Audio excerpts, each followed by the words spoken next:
এখন সবচেয়ে নির্যাতিত নিপীড়িত হচ্ছে জিহাদের অংশটা। মনে রাখতে হবে, আপনার আমার চেহারার চেয়ে আল্লাহ নবীর চেহারা সুন্দর ছিল না খারাপ ছিল?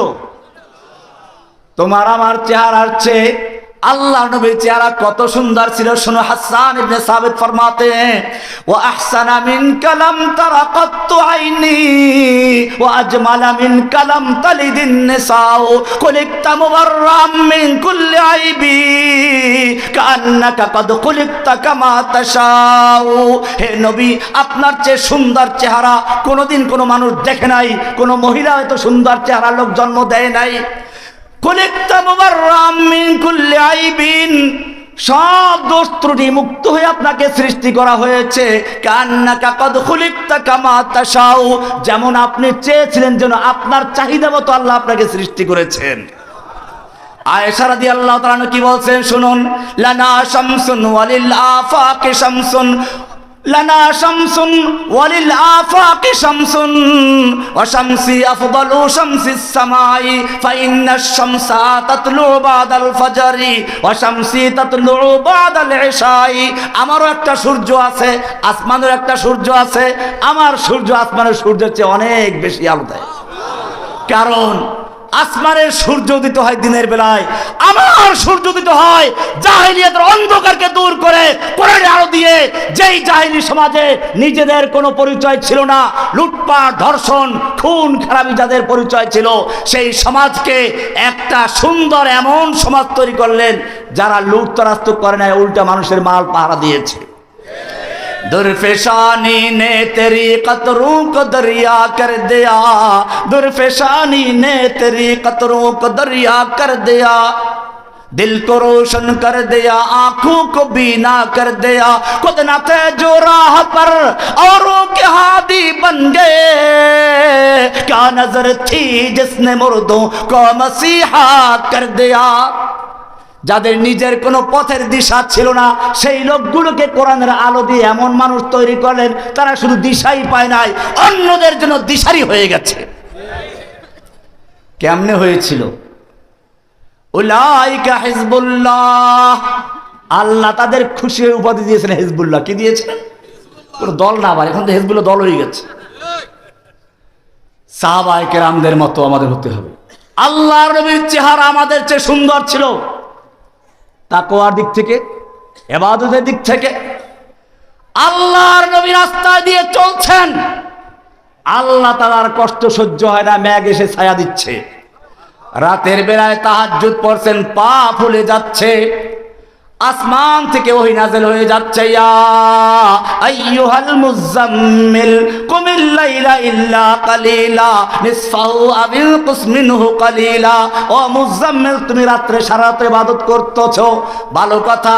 তুমি যেমন সারা রাত ইবাদত করলে খুশি, আমি আল্লাহ তোমাকে কিছুক্ষণ ঘুমন্ত দেখলেও খুশি হয়ে যাই। নিসফাহু আও ইনকুস মিনহু কালিলা আও জিদ আলাইহি, রাতের অর্ধেক রাত্র জাগরণ করো, বা তার চেয়ে একটু কম বা তার চেয়ে বেশি। ইন্না লাকা ফিন নাহারি সাবহান তাবিলা, দিনের বেলায় তোমাকে দীর্ঘ সাঁতার কাটতে হবে। সাঁতার কি মরুভূমিতে সাঁতার কাটার ব্যবস্থা আছে নাকি? এই সাঁতার হচ্ছে, যুবকদেরকে বলবো, ইন্না লাকা ফিন নাহারি সাবহান তাবিলা। সাঁতার কাটতে গেলে নদীতে পড়ে একসাথে পাও চালাতে হয়, হাত চালাতে হয়, বডি ছেড়ে দেওয়া যাবে না, তার ডুবে মারা যাবে। ঠিক তেমনি ভাবে যারা তাওহীদের দাওয়াত দিচ্ছ, নবীওয়ালা কাজ করছো, তোমাদেরকে মনে রাখতে হবে হাত পা ছেড়ে দেওয়া চলবে না। যত বাধা আসুক, যত বিপদ আসুক, সবগুলিকে মোকাবেলা করে তন্দিয়ে বাদ মুখালিফ সে ঘবরা আয়ো কব ये तो चलती है तुझे ऊंचा उड़ाने के लिए। সকল বাধা বিপত্তি মোকাবেলা করে বাজ পাখি যেরকম ভাবে ঝড় হওয়ার মোকাবেলা করে আর ঊর্ধ্বকাশ চলতে থাকে, ঠিক তোমাকে সেভাবেই চলতে হবে। আল্লাহর নবী কোরআন মুখস্থ করার জন্য দ্রুত ঠোঁট নাড়াচাড়া করছেন। ওস্তাদ যদি একটু করা হয়, পড়াটা গুরুত্বপূর্ণ হয়, ছাত্র কি করে? ওস্তাদের সঙ্গে সঙ্গে ঠোঁট নাড়ায় পড়ে, তাই না? আল্লাহর নবী জিব্রাইলের সঙ্গে ঠোঁট নাড়াচাড়া করে পড়ছেন, কষ্ট করে করে মুখস্থ করছেন। আল্লাহ বলেন খবরদার কষ্ট করা দরকার নাই। লা তুহাররিক বিহি লিসানাকা লিতাজালা বিহি ইন্না আলাইনা জামাহু ওয়া কুরআনা। ও নবী, কোরআনকে দ্রুত মুখস্থ করার জন্য ঠোঁট নাড়াচাড়া করার কোনো প্রয়োজন নেই। ইন্না আলাইনা জামাহু ওয়া কুরআনা, গোটা কোরআনকে নূর বানিয়ে আপনার সিনায় জমা করে দেওয়ার দায়িত্ব আমি আল্লাহ নিজে গ্রহণ করেছি। এত মায়া, নবীর সামনে কেউ কথা বললে ওহী নাযিল হয়ে যায়। ইয়া আইয়ুহাল্লাযীনা আমানু লা তারফাউ আসওয়াতাকুম ফাওকা সাওতিন নাবিয়্যি ওয়া লা তাজহারু লা, খবরদার নবীর আওয়াজের চেয়ে জোরে আওয়াজে কথা বলো না। এমনটা যদি করো তোমাদের জীবনের সমস্ত আমল বরবাদ হয়ে যাবে, টেরও পাইবা না। কে বলছেন? এত মায়া যেই নবীর সঙ্গে, সেই নবীকে যখন তায়েফে মারা হচ্ছিল আল্লাহ তাআলা দেখতে পাচ্ছিলেন কিনা? কয়েকদিন আগে আপনারা দেখেছেন হয়তো, আমি তায়েফের ময়দানে গিয়ে বক্তব্য দিয়েছি। পাহাড়ে উঠে দেখলে গাছ আছে, গাছটাকে ঘোড়া বানাইলাম। দেখেন নাই? কেউ দেখেছেন? না দেখলে দেখবেন। সেই তায়েফের মাঠের পাহাড়ের উপরে উঠে সেখানে একটা গাছ পেয়েছি, গাছের উপরে বসে ওটাকে ঘোড়া বানিয়ে বক্তব্য দিয়েছি। কারণ ওই জায়গা সেই জায়গা যেখানে আমার নবীকে তাওহীদের দাওয়াত দেওয়ার কারণে ইসলাম তো কবুল করলো না, বরং তাকে দুষ্ট ছেলেদেরকে লেলিয়ে দেওয়ার পাথর মারা হলো। আমার নবী লুটিয়ে পড়লেন, দুষ্ট ছেলেরা আবার তাকে তুলে নিয়ে পাথর মারতে শুরু করলো।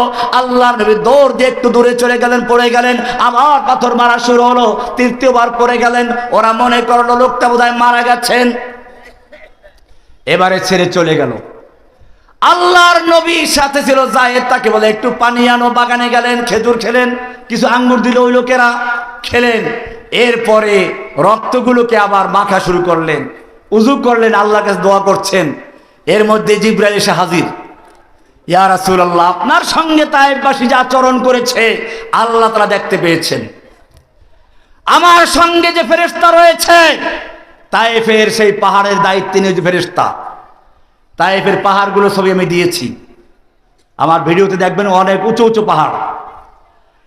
এই পাহাড়গুলো যদি হুকুম করা হয় দুই দিক থেকে চাপা দিয়ে তায়েফবাসীকে জনমের তরে বিদায় করে দিবে। আল্লাহর নবী কি বলেছিলেন? আল্লাহর নবী হাত তুলে দোয়া করছেন, রব্বুল আলামিন, এই তায়েফবাসী আমাকে চিনতে পারে নাই, বুঝতে পারে নাই, আমি তোমার নবী, তা ওরা জানতে পারে নাই। জানলে আমার সঙ্গে বেয়াদবি করতো না। আল্লাহ, এই জন্য তুমি ওদেরকে ধ্বংস করে দিও না। ওদেরকে ধ্বংস করে দিলে আমি কার কাছে দাওয়াত পৌঁছাবো? হয়তো ওরা দাওয়াত কবুল করবে না, ওদের পরবর্তী প্রজন্ম দাওয়াত কবুল করবে।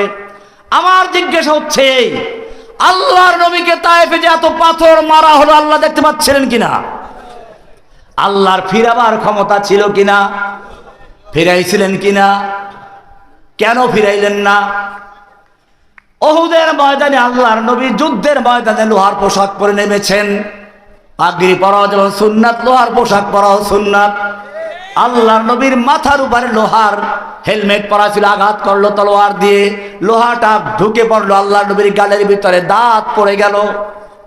লোহাটা ঢুকে রইল, একটু দাঁতে যন্ত্রণা হলে কত ব্যথা। আর আল্লাহর নবীর গালের ভিতরে লোহা ঢুকে গিয়ে দাঁত পড়ে গেছে। দুজন সাহাবী সেই লোহাটাকে বের করার জন্য জোরে দাঁত দিয়ে টান দিলেন, তাদের দাঁতগুলো পড়ে গেছে। আমার জিজ্ঞাসা, আল্লাহর নবীকে যখন এই তরবারির আঘাত করা হচ্ছিল আল্লাহ তাআলা দেখতে পাচ্ছিলেন কিনা? আল্লাহর ফিরাবার ক্ষমতা ছিল কিনা? ফিরাইছিলেন কিনা? কেন ফিরান নাই? এই কথা শিক্ষা তাহলে ভুলে গেছিলেন না? আল্লাহ তাআলা ভুলেও যান নাই। মা ওয়াদ্দাআকা রাব্বুকা ওয়া মা ক্বালা, হে নবী, আপনাকে আপনারা ছেড়েও দেন, আপনি অসন্তুষ্ট হন নাই। বলে তাহলে আমাকে এত মারলো, কেন ফিরাও নাই? আল্লাহ তাআলা জানিয়ে দিচ্ছেন, আমা হাসিবতুম আন তাদখুলুল জান্নাতা ওয়া লাম্মা ইয়াতিকুম মাসালুল লাযীনা খালা মিন ক্বাবলিকুম মাসসাতুমুল বাসাউ ওয়াদ-দাররাউ ওয়া যুলজিলু হাত্তা ইয়াকুলার রাসূলু ওয়াল লাযীনা আমানু মাআহু মাতা নাসরুল্লাহ। এখানে জব হয়ে গেছে। আজকে আমাদের সামনে মনে রাখতে হবে, সেই নবীর সুন্নতটাকে বিকৃত করার জন্য এক সময় এক দাজ্জাল বের করা হচ্ছে। সর্বশেষ দাজ্জাল বের হয়েছিল। আল্লাহ রাব্বুল আলামিন দাজ্জালকে এবং দাজ্জালের পৃষ্ঠপোষককে বিদায় করে দিয়েছে। ভাইয়েরা আমার এই কথাগুলোর উদ্দেশ্য হচ্ছে এখনো সময় আছে, ঐক্যবদ্ধ হয়ে কোরআনের আলো ঘরে ঘরে জ্বালো না, সংসদে জ্বালাবার তৈরি হতে হবে, ঠিক কিনা? যদি ঐক্যবদ্ধ না থাকতে পারেন, কাদা ছোড়াছুরি করেন অথবা উল্টাপাল্টা কাজ করেন, এখানে পরিষ্কার বলি, আমার বক্তব্য অনেকেই শুনেন, যুবক ভাইরা বিশেষ করে, কিন্তু বক্তব্যের মর্ম বুঝেন না, উল্টাপাল্টা কাজ করে পুরো প্ল্যানটা ধ্বংস করে দিচ্ছে। আল্লাহর নবী মক্কায় যখন তাওহীদের দাওয়াত দেওয়া শুরু করলেন, লম্বা ইতিহাস, আবু বকর, ওমর, ওসমানরা ইসলামের ছায়াতলে আসলেন, হামজার মতো বীর পুরুষ, ওমরের মতো লৌহ মানব ইসলামের ছায়াতলে এসে গেছে। ইচ্ছে করলে রাতের আধারে কয়েকটা মূর্তি ভাঙতে পারতেন কিনা? ভাঙ্গেছিলেন? কেন ভাঙ্গেন নাই? ভালো করে বুঝো। আজকে যদি মূর্তি ভাঙ্গি, কালকে ওরা মূর্তি আরো পাথর দিয়ে শক্ত করে তৈরি করবে, সরকার বানিয়ে দেবে, ঠিক কিনা? বানায় নাই রামুতে? কি একটা পুরাতন মন্দির ভেঙে দিয়েছে, এখন পাথর দিয়ে এমন সুন্দর তৈরি করে দিয়েছে, এখন পর্যটন কেন্দ্র হয়ে গেছে। আল্লাহর নবী এইটা বলেন নাই, মক্কায় তিনি কোনো মূর্তি ভাঙেন নাই, কারণ এখন যদি মূর্তি আমি ভেঙে দেই, ওরা কালকের চেয়ে শক্তিশালী মূর্তি তৈরি করবে।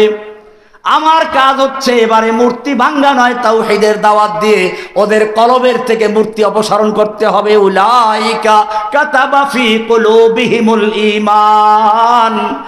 সাহাবায়ে কেরামদের অন্তরে, মানুষের অন্তরে আল্লাহ তাআলা কি রোপণ করেছেন? কাতাবা ফি কুলুবিহিমুল ঈমান, ঈমানের চারা, ঈমানের বীজ রোপণ করেছেন। কি রোপণ করেছেন? একজন কৃষক জমিনে চাষ দিয়ে লা ইলাহা ইল্লাল্লাহ, নাই কোনো মাবুদ, আগাছা পরগাছা, খাজা বাবা, গাজা বাবা, ল্যাংজা বাবা সব উৎখাত করে ইল্লাল্লাহ পরিষ্কার করে খেত তৈরি করেছেন, সব উৎখাত করে এরপরে কি করেছেন? আল্লাহকে বসিয়েছেন। ব্যাপারটা বুঝে আসছে? লা ইলাহার দাওয়াত দিলেন, কাতাবা ফি কুলুবিহিমুল ঈমান, এরপরে আবার ওয়া আইয়াদাহুম বিরূহিম মিনহু, কৃষক ফসল লাগানোর পরে ভুলে যায় না, সার দেয়। ওয়াইয়াদাহুম বিরূহিম মিনহু, সার দেওয়া হচ্ছে। এরপরে যাতে করে আগাছা পরগাছা গাজাতে না পারে সেজন্য কি করে? বন বাছে, আগাছা পরগাছা বাছাই করে। আল্লাহ বলছেন ওয়া যায়্যানাহু ফি কুলুবিকুম, এরপরে চতুর্দিকে বেড়িবাঁধ দেয় যাতে করে রাক্ষসী মাছ ঢুকতে না পারে, লোনা পানি ঢুকতে না পারে। ওয়া কাররাহা ইলাইকুমুল কুফরা ওয়াল ফুসুকা ওয়াল ইসয়ান উলাইকা হুমুর রাশিদুন। সুতরাং তোমাদেরকে সেই ঈমানের বীজ বপন করতে হবে, তাওহীদের দাওয়াত দিতে হবে, লা ইলাহা ইল্লাল্লাহ। এটা আমাদের কর্মসূচি, মক্কার প্রথম ধাপ। মনে রাখতে হবে, আমাদের যখন শক্তি থাকবে না, আল্লাহ নবীর জীবনটা চারটা ভাগে বিভক্ত। আল মারহালাতুল উলা আস-সাবরু আদ-দাওয়াতু ইলাল্লাহ আস-সাবরু আলাল আযা ফি। প্রথম ধাপ হচ্ছে আল্লাহর দিকে মানুষকে দাওয়াত দেওয়া এবং সেখানে যত বিপদ আপদ আসবে সহ্য করে নেওয়া, যেটা আল্লাহ নবী তায়েফে দেখিয়েছেন, যেটা দেখিয়েছেন মক্কাতে, সাহাবায়ে কেরাম সেটাই করেছেন। আজকে তোমাদেরকেও সেই তাওহীদের দাওয়াত নিয়ে মাঠে নামতে হবে। প্রত্যেকটা ছেলেদের মেয়েদের অন্তরে যদি তাওহীদের বীজ রোপণ করা যায়, তাহলে জেনে রাখবে আজকে যেরকম ভাবে একটা গণবিপ্লব হয়েছে একটা স্বৈরাচারকে উৎখাত করার জন্য, ঠিক সেদিন বেশি দূরে নয়, যেদিন তাওহীদের দাবিদাররা এই তাওহীদের চারাগুলো বড় হয়ে যাবে, সেদিন স্কুল থেকে, কলেজ থেকে, মাদ্রাসা থেকে, মসজিদ থেকে, সব জায়গার থেকে আবাবিলের মতো এসে হাসিনাকে যেভাবে তাড়িয়েছে, ঠিক সকল স্বৈরাচারকে তাড়িয়ে দিয়ে ইসলামের পতাকা উড্ডীন করে ছাড়বে ইনশাআল্লাহ। सबक पर फिर सदाकत का, अदालत का, शजाअत का लिया जाएगा काम तुझसे, दुनिया की इमामत का। व आखिर दावाना अनिल हम्दुलिल्लाहि रब्बिल आलमीन। अस्सलामु अलैकुम व रहमतुल्लाहि व बरकातुहू।